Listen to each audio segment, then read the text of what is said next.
Cinema நேயர்களுக்கு அன்பு வணக்கம். வெல்கம் டு எம்டி திரை. இந்த ஷோல அன்டில் டான் அப்படிங்கிற இங்கிலீஷ் திரைப்படத்தினுடைய ரிவ்யூ தான் நம்ம பார்க்க போறோம். இந்த படம் ஆல்ரெடி தியேட்டர்ல ரிலீஸ் ஆன ஒரு படம்.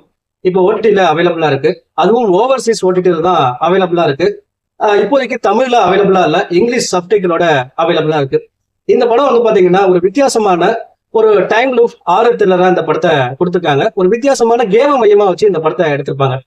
அதாவது செத்து செத்து விளையாடுற கேமை வச்சு இந்த படத்தை எடுத்திருப்பாங்க. இந்த படத்தினுடைய ஆரம்பத்திலேயே இந்த கேம்ல ஒரு பெண் மர்மமான முறையில பயங்கரமா கொலை செய்யப்படுறா.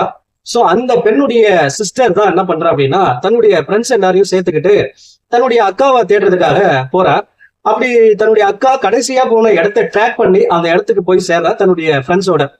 அப்படி அந்த இடத்துக்கு போய் பார்த்தா பயங்கர வினோதமான இடமா இருக்கு. அது மட்டும் இல்லாம அங்க நிறைய பேருடைய போட்டோஸ் மிஸ்ஸிங் லிஸ்ட்ல இருக்கு. அந்த இடமே வந்து பாத்தீங்கன்னா பாக்குறதுக்கு பயங்கர வினோதமா இருக்கு. அந்த இடத்துல ஒரு மாஸ்க் போட்ட மர்ம மனிதர் வந்து எல்லாரையும் கொடூரமான முறையில பயங்கரமா கொலை பண்றான்.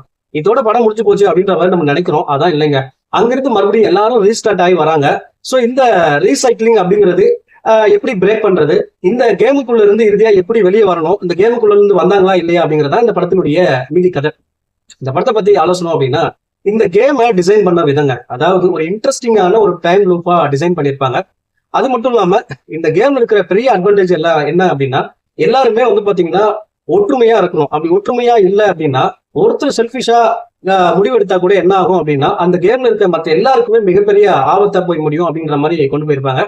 அது மட்டும் இல்லாம இந்த கேம்ல இருக்கக்கூடிய ஒவ்வொரு ஸ்டேஜஸ்லயும் வரக்கூடிய பிரச்சனைகள், அது மட்டும் இல்லாம ஒவ்வொரு ஸ்டேஜஸ்லயும் ஒரு வித்தியாசமான உயிரினங்களை உள்ள கொண்டு வருவாங்க. சோ அந்த சீன்ஸ் எல்லாமே ரொம்ப இன்ட்ரெஸ்டிங்காவும் ஒரு மாதிரி பரபரப்பாகவும் இருந்துச்சு. அதே போல இந்த படத்தினுடைய காட்சிகள் எல்லாமே பயங்கர கோரினஸா ரொம்ப கொடூரமான முறையில எடுத்திருந்தாங்க. ரத்தம் தெறிக்க தெறிக்க எடுத்திருந்தாங்க. விஷுவலாவும் வந்து பாத்தீங்கன்னா பயங்கர மிரட்டக்கூடிய வகையில விஷுவலா இந்த படத்தை காட்டியிருந்தாங்க. பார்க்கவே ரொம்ப இன்ட்ரெஸ்டிங்கா இருந்துச்சு.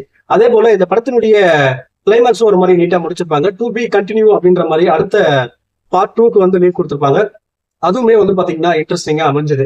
இந்த படத்தினுடைய பிரச்சனை என்ன அப்படின்னா, அதாவது செத்து செத்து மறுபடியும் குறைக்கிறாங்க இல்லையா, ஒரு கட்டத்துக்கு மேல இவங்க இறந்து போனாலும் திரும்பி வீடு தான் வரப்போறாங்க அப்படிங்கிற மாதிரி ப்ரிடிக்ட் பண்ற மாதிரி ஆயிப்போச்சு. அதனால ஒரு பெரிய பரபரப்போ சுவாரஸ்யமோ இல்லாத அப்படின்ற மாதிரியான ஒரு கட்டத்துக்கு போயாச்சு. இந்த படத்துல அடல் கண்டென்ட்டை பொறுத்த வரைக்கும் வந்து பாத்தீங்கன்னா இந்த படத்தினுடைய கோரினஸுக்காக very very strictly for adult. But once try பண்ணி பார்க்கக்கூடிய ஒரு படம் தான். இந்த படத்துக்கு எம்பி திரை கொடுக்குற ரேட்டிங் 5.2.9. அடுத்த வருஷத்துல சந்திக்கிறேன். நன்றி, வணக்கம்.